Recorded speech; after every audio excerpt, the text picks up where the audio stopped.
Hello, biologists. Our topic for today is seedless plants. The first thing I want you to do is practice making a phylogenetic tree. So I want you to use the information in this table to make your phylogenetic tree. Go ahead and pause the video and do it now, and then we'll go through the answer together right now.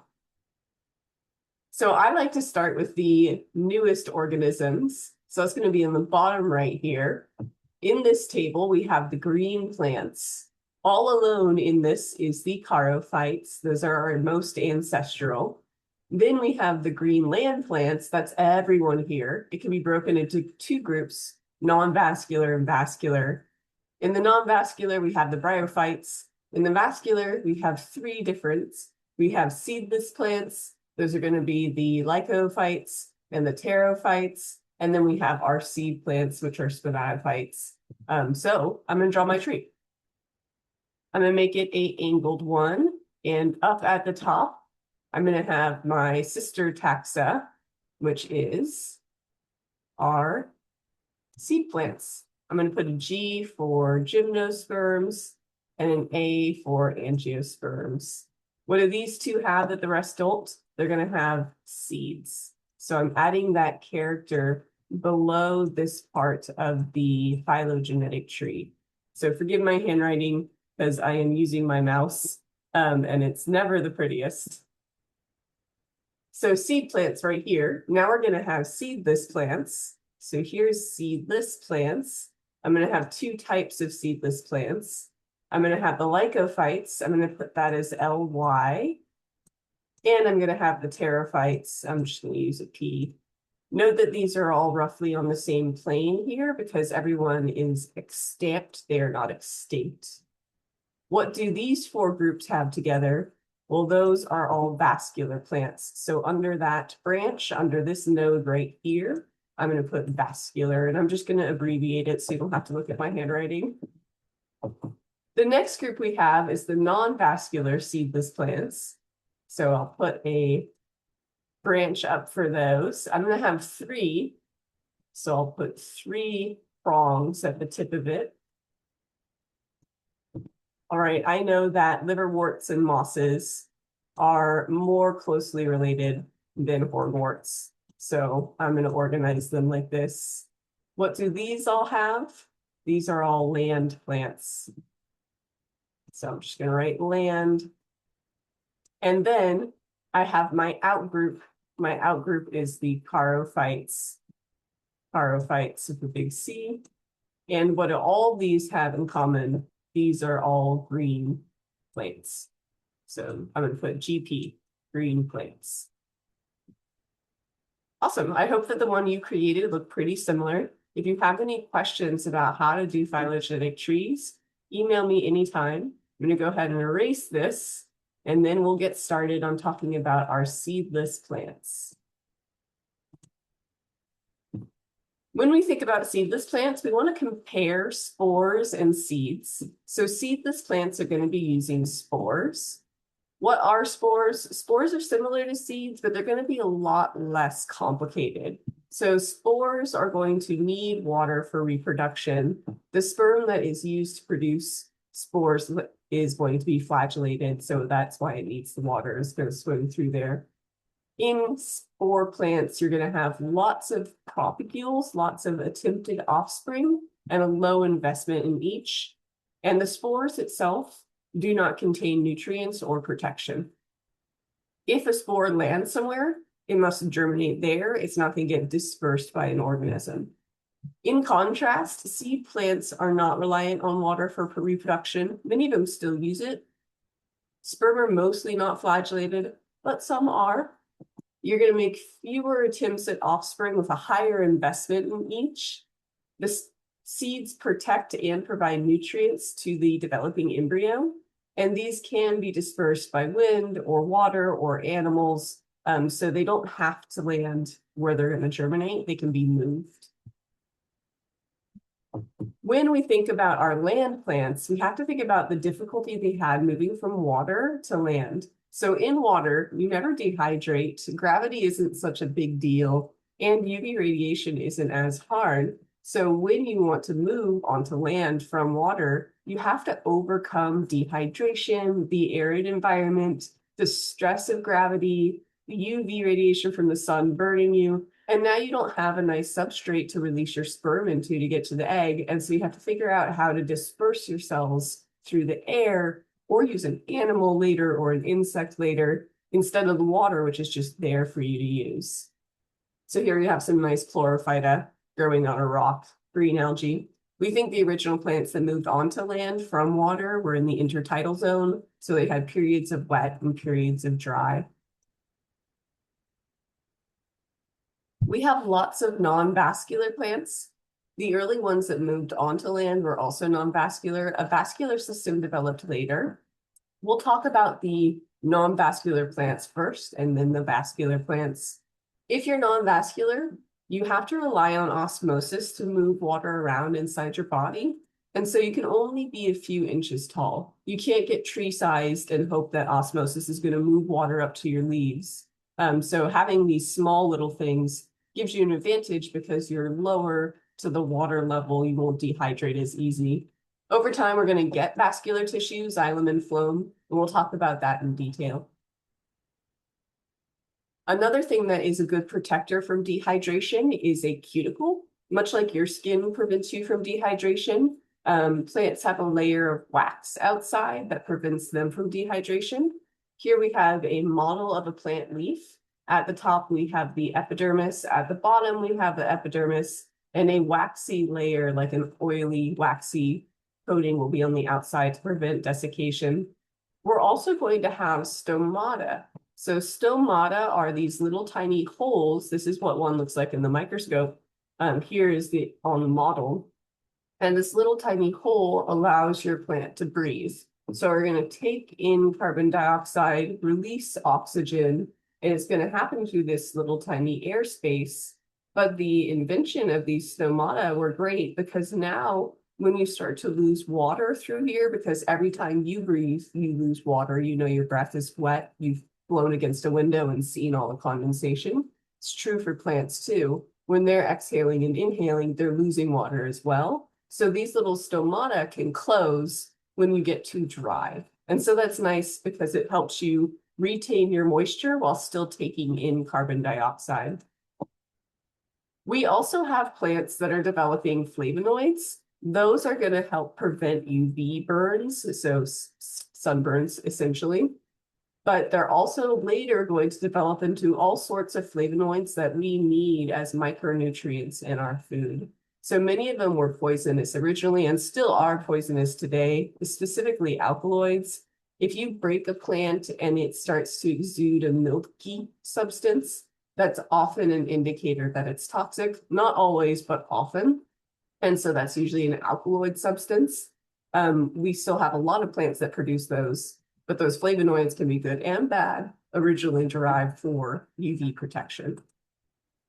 We also have sporangia. Sporangia are going to protect our cells that are doing meiosis and developing spores. There is a chemical in them called sporopollenin that helps prevent with drying out and prevent with UV exposure. And now spores are itty bitty. They're tiny. They usually have a shape that helps them grab the wind, and they can be wind dispersed, aerial dispersed, so that you can get your spores further away from your body as a plant and not be fully reliant on water that way. Now, our bryophytes, our first group of non-vascular plants, they still need water for the sperm and egg part of their reproduction, but they're going to use both spores and gametes. Plant life cycles alternate between a haploid and a diploid phase. We call this the alternation of generations. If your plant has a dominant haploid phase, it's haplontic. Haplontic. If it has a dominant diploid phase, it's diplontic.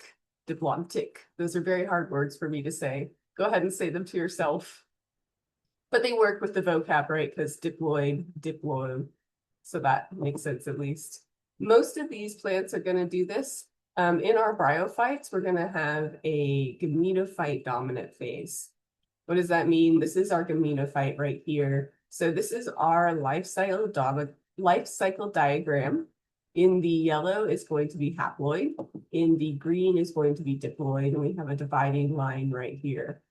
Your gametophyte is going to be the body of the plant. Like if you look at a moss, you're looking at the gametophyte, and this gametophyte is going to produce gametes such as sperm and egg.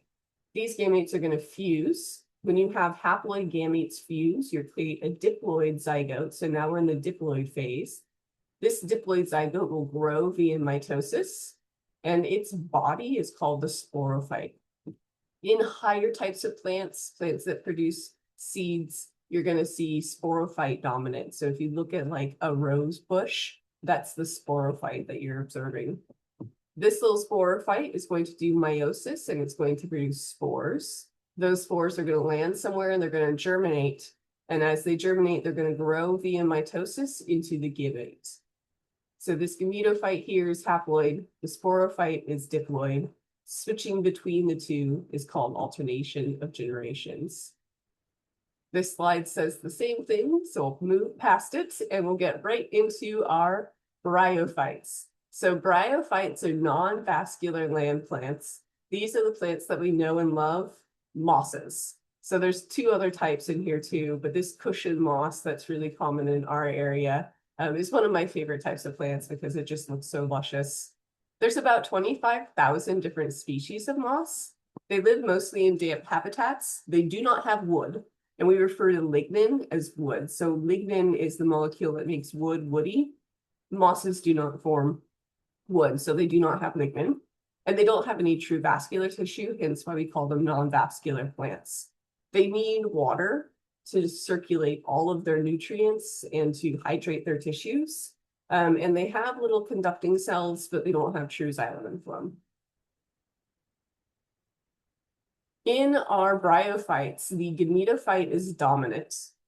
The gametophyte's going to produce gametes called sperm and egg. The sperm is going to be produced in the antheridia, and the egg is going to be produced in the archegonia. Those two things will fertilize each other and create the diploid zygote. The diploid zygote will grow, but in the bryophytes, the sporophyte created by this diploid zygote is dependent on the gametophyte. So the bryophytes are gametophyte dominant. When you look at their body, the gametophyte is what you see most. This sporophyte will do meiosis and will produce haploid spores that will grow into the gametophyte again. There are three phyla in the bryophytes. We have the liverworts, the hornworts, and the mosses. Let's go through each.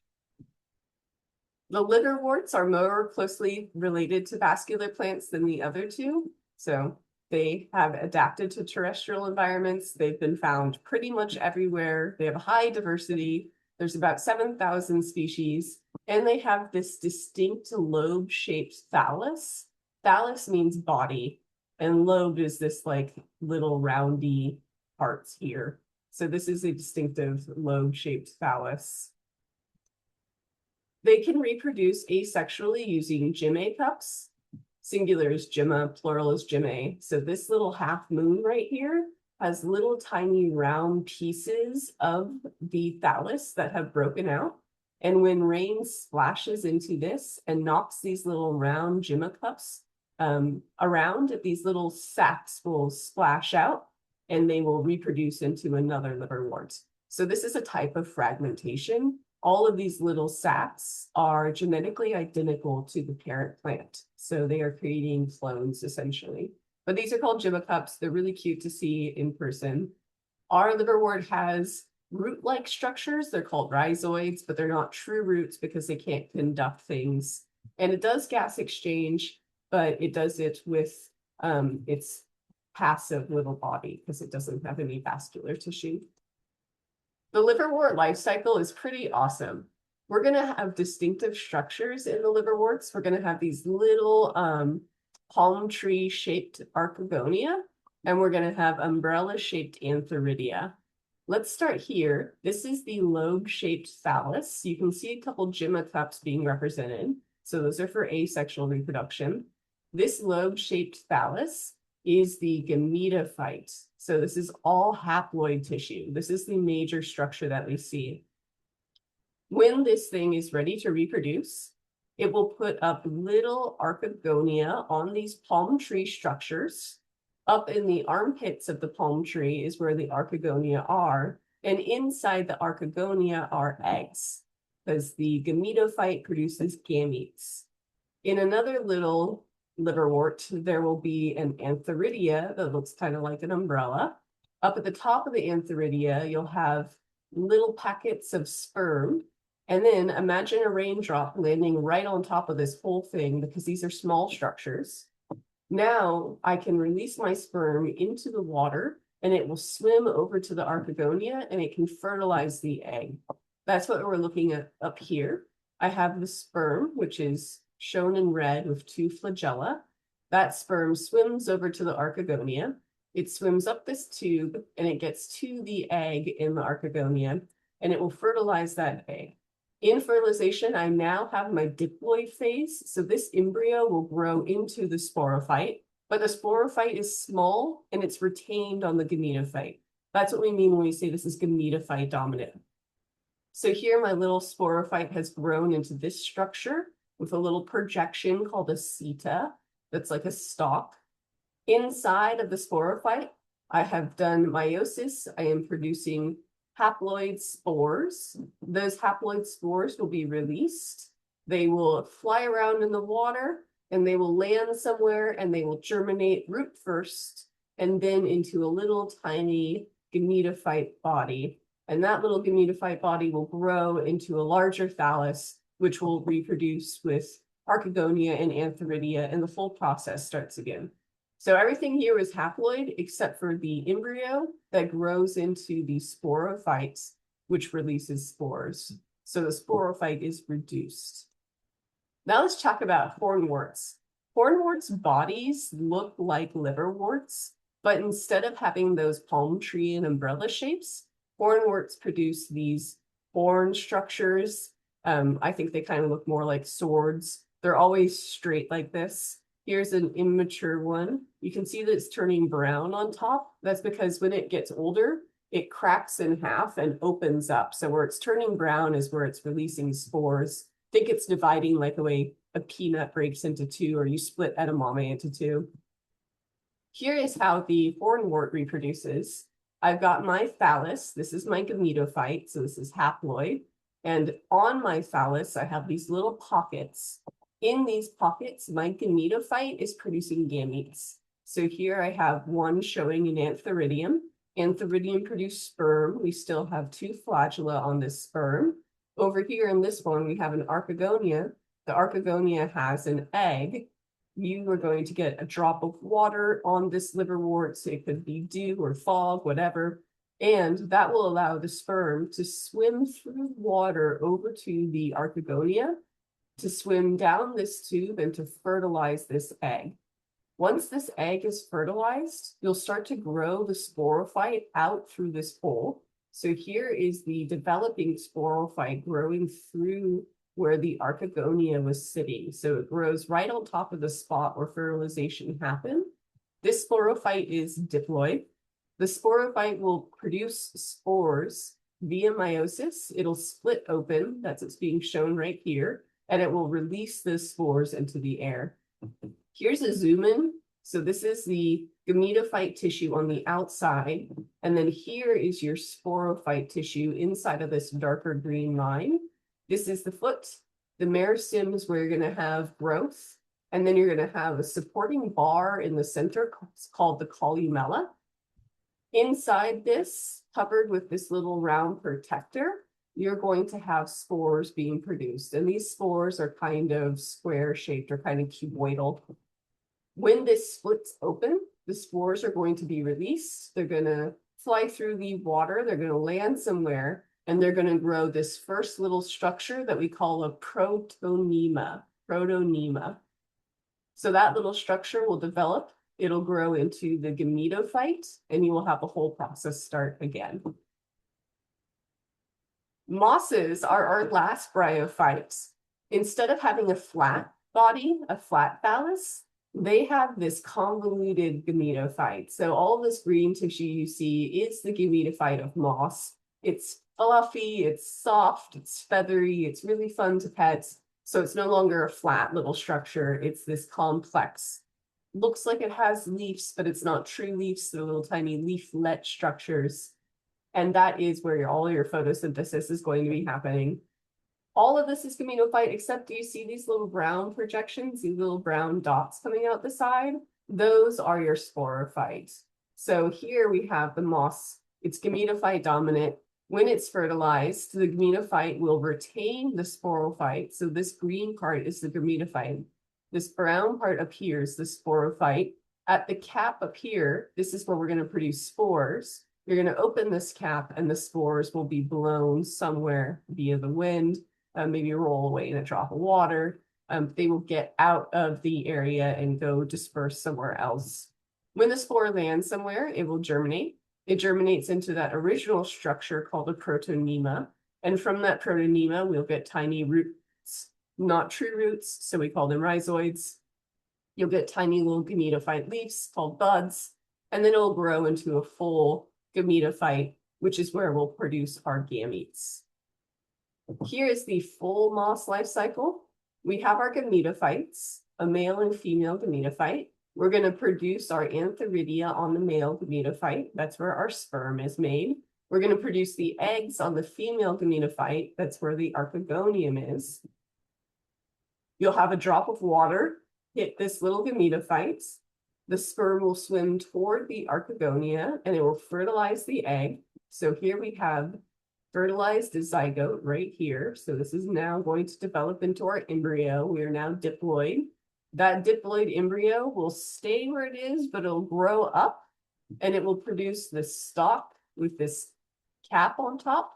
This whole thing is your sporophyte, the cap being the sporangium, and the sporangium will produce spores, which will be released and will germinate into a new gametophyte. We have two more representations of the moss life cycle. We'll start with the one on the left. Here we have a germinating spore. So this is going to be my haploid gametophyte starting to grow. The first little roots are being shown. You can see the projections of the protonema. Here's the young gametophyte. It will continue growing into a full gametophyte. In some places on this gametophyte, you're going to have your antheridium, which produces sperm, and your archegonium, which produces an egg. These are your gametes produced by your gametophyte. The sperm will swim toward the egg. It will swim down the archegonium. It will fertilize the egg. You're then going to have a diploid zygote. This diploid zygote will start to grow right here. It'll push upward. It'll start to have a swelling at the top. The stalk will elongate. This is all part of the sporophyte. And eventually you have this seta with the cap on top called the capsule. So this whole structure here is your sporophyte, produced from the tissue of that zygote that was formed with the fusion of gametes. This sporophyte is diploid. The body below it, this green part, that's still gametophyte, it's haploid. Up in this capsule, you're going to produce spores. You have two protective mechanisms. One's called the calyptera, that's going to cover the hole that the spores will come out until they're ready. That will fall off. And then you're going to have a structure called an operculum. The operculum is beautiful and it's going to be like an opening and closing gate. So these are often humidity controlled. So this will open when it's moist and close when it's dry. When it's open, these spores will be able to wind germinate out and land somewhere, and you have your entire process start again. One more moss life cycle.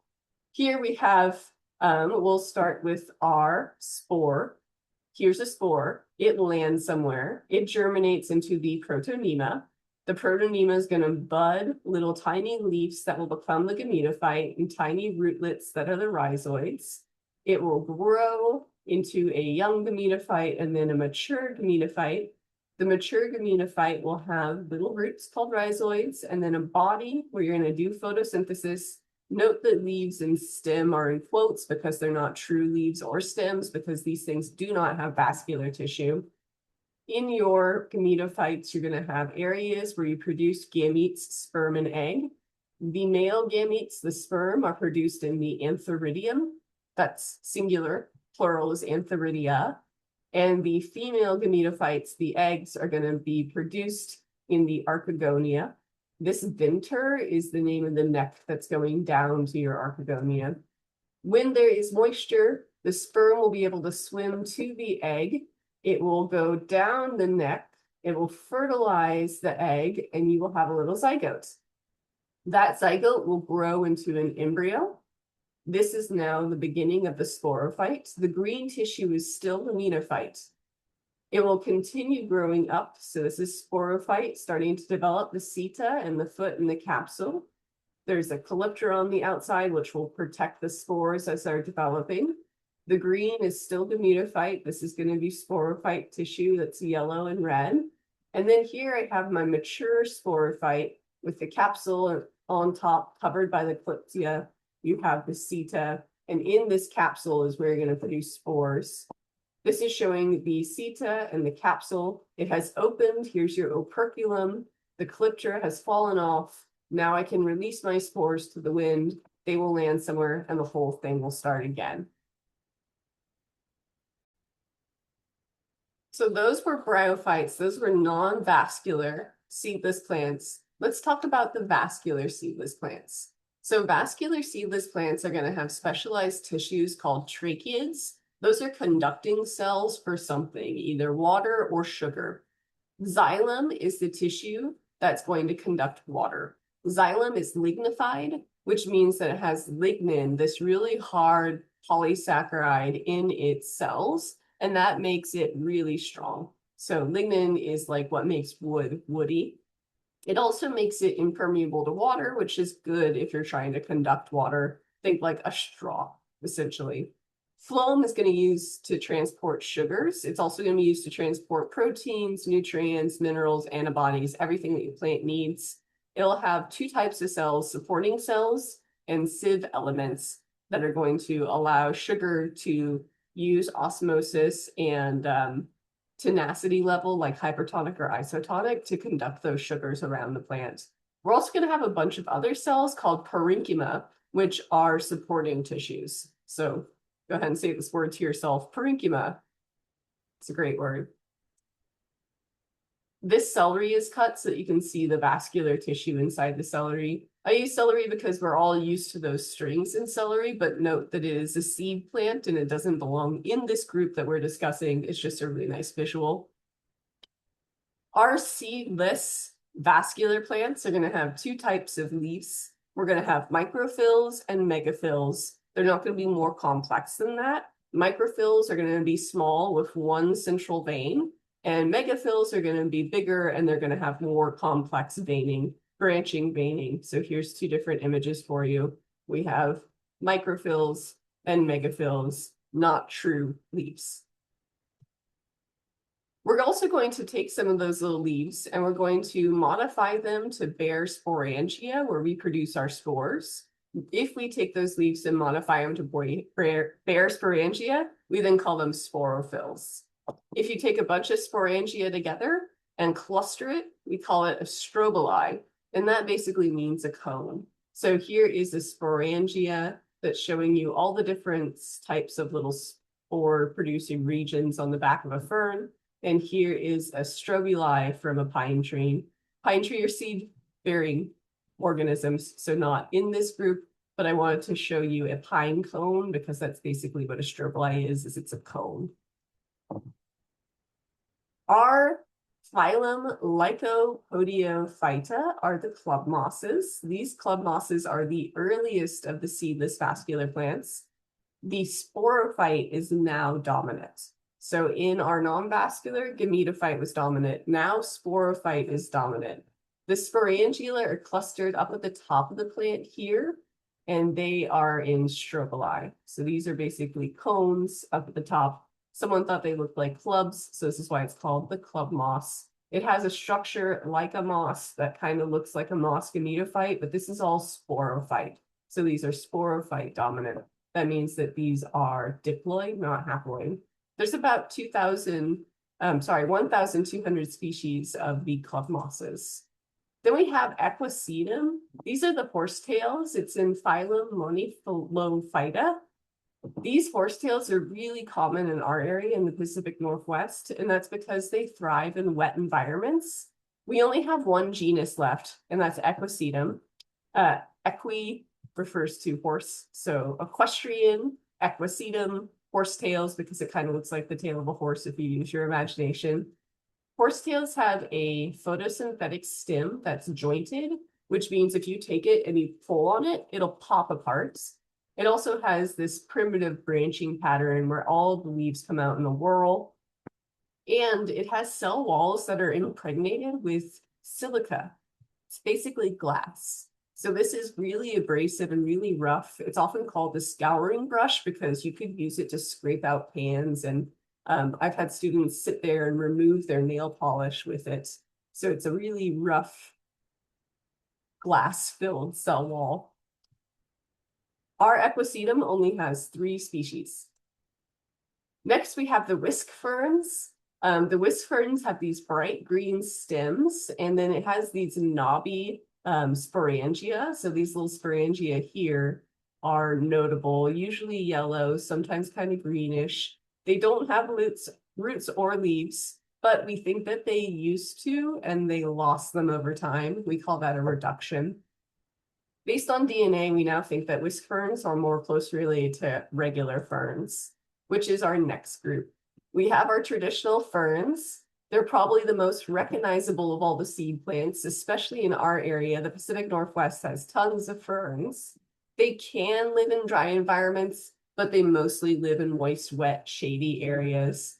The sporophyte is dominant, so all of this is the sporophyte stage. There is a gametophyte, but it's small and it's short-lived, and we'll look at it in a second.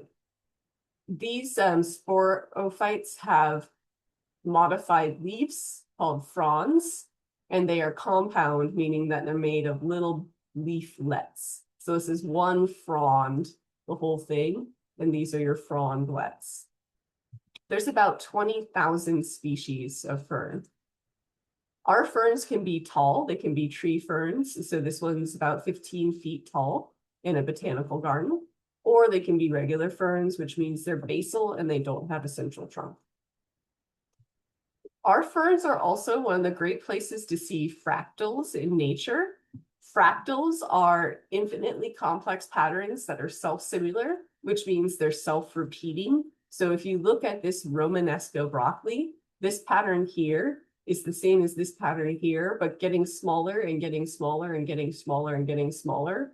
And if you look at each floret on the Romanesco, it's the same pattern as the whole thing. And so it's a repeating ongoing loop of the same kind of pattern. That's a fractal. Now there is a famous fractal called a Barnsley fern. It's not a real fern. Instead, this is a visual representation of an equation. It was created by the mathematician Michael Barnsley, and that's why it's called the Barnsley fern. He wrote a book about how many fractals can be found in nature, and it's called Fractals Everywhere. I want to show you the equation used to create this fern shape. So here's the equation visually. This is called an affine transformation. And if you do this equation, and there's 4 different variants of it, so you can Google it if you want to do it yourself and figure out the math. You get a structure that looks like this blue leaf or this red leaf. And if you alter the size and the orientation of this one pattern, you get these repeating patterns of themselves continually going. And that's how you get this fractal shape of the fern frond with an ongoing self-repeating pattern. Here are some beautiful examples of frond fractals for you. So you can see this is the same shape here and here and here, and it just keeps repeating it on itself. These fiddleheads, the emerging fronds, follow this spiral pattern called circinate venation. I have that written down on another slide for you, but it's this really beautiful uncurling of the frond that also follows a fractal pattern. This one's incredible with the little frondlets doing their own spiral within a spiral. Here's the page that shows you the circinate venation vocab word. So all of our sporangia are going to be on the base of these fern fronds. This is what the sporangia look like. This is where our spores will be produced. And then we have the uncurling called cercination. So a really cool fern factoid.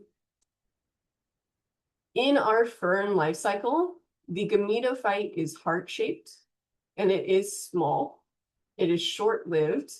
And as soon as it allows your gametes to fertilize each other and produce the sporophyte, this sporophyte will grow into the fern and the gametophyte will basically wither away. So it's this really brief, tiny, little short-lived period of the alternation of generation life cycle. The majority of what you see of a fern is the sporophyte, and the sporophyte is long-lived. Like a fern can live years and years and years and years, and that entire time you're looking at its sporophyte. Here's our fern life cycle. We have its body, that's the sporophyte.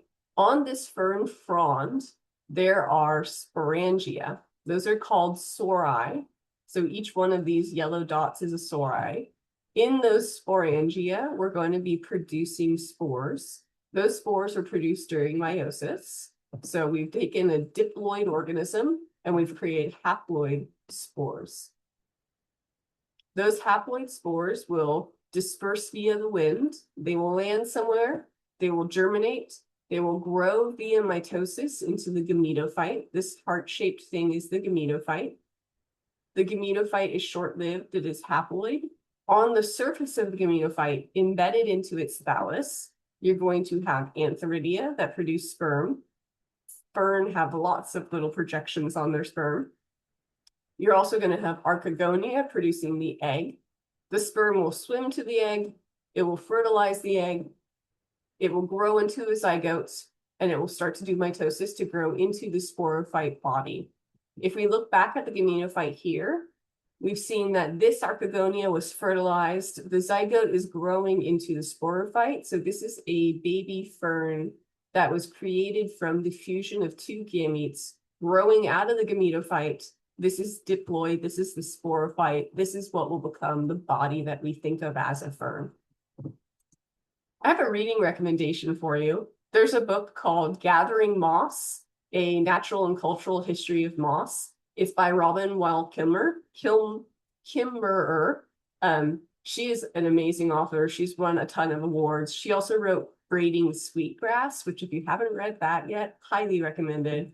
This is a short, beautiful book, and it goes through everything that moss has been used for historically. And that's from things like menstrual pads and baby diapers to peat, which peat is a really important economic source, a fuel source. It also goes into bogs. So peat creates these environments where the bogs will like perfectly preserve bodies. They're called bog bodies. The book is wonderful, highly recommended. So check it out, nice and short. So it's a fun, quick read, maybe over spring break. All right, the last thing I want to do is I want you to practice with life cycles because it helps you understand the organism if you understand the processes that it goes through. So here I have 6 vocab words and I have 6 blanks. Go ahead and fill them in. Pause the video, and then we'll go through the answers right now. Here you have your archegonia. Your archegonia are at the top of this palm tree shaped thing. Here you have your antheridia. Your antheridia produce sperm. Your sperm will fertilize your egg, and that will lead to the creation of the embryo, producing the sporophyte. So here's sporophyte. The sporophyte will produce spores. Those will germinate and grow into the gametophyte. Everything down here you see is the gametophyte. Here's the word gametophyte that you want to fill in. And we also had gemma-cup. Gemma-cup are these structures here that are asexual reproduction structures. And we have the word phallus. Phallus is the body of this liverwort. Let's practice for hornwort, or sorry, for moss. Let's practice for moss. Go ahead and pause it. Do it yourself. And we'll do it together right now. The cap of the sporophyte is going to be where you're producing spores. It's called the capsule. It has a hole called an operculum where the spores are released. The little structure that holds it up is called the seta. You have baby roots, so not true roots, called rhizoids. We have 2 places that show those rhizoids, a third that's not labeled. The operculum is the whole. The sporophyte is this structure here. We're looking more closely at the sporophyte here, so here's where the label sporophyte is. You have your gametophyte right here. Your gametophyte is where you're going to be producing your gametes. Your gametes are going to have your antheridium that produces sperm and your archegonium that produces egg. And I think that's all of it. One more for ferns. So pause it, do it yourself. And now we'll go through the answers. Here I have my sporophyte. My sporophyte produces sporangia. In a fern, we call these sori. That's what each of these little dots is called. Those sporangia are going to produce sperm or spores that will germinate into the gametophyte. So here's my heart-shaped gametophyte. The gametophyte is going to contain the archegonium and the antheridium. Those are producing the sperm and the egg. When those two fuse, we have fertilization. Fertilization will produce a zygote, which will grow by mitosis into the sporophyte, which is the body of the fern that we think of. That sporophyte will do meiosis to produce spores. So that is all of them. Let me know if you have any questions. I will talk to you soon. Have a great day.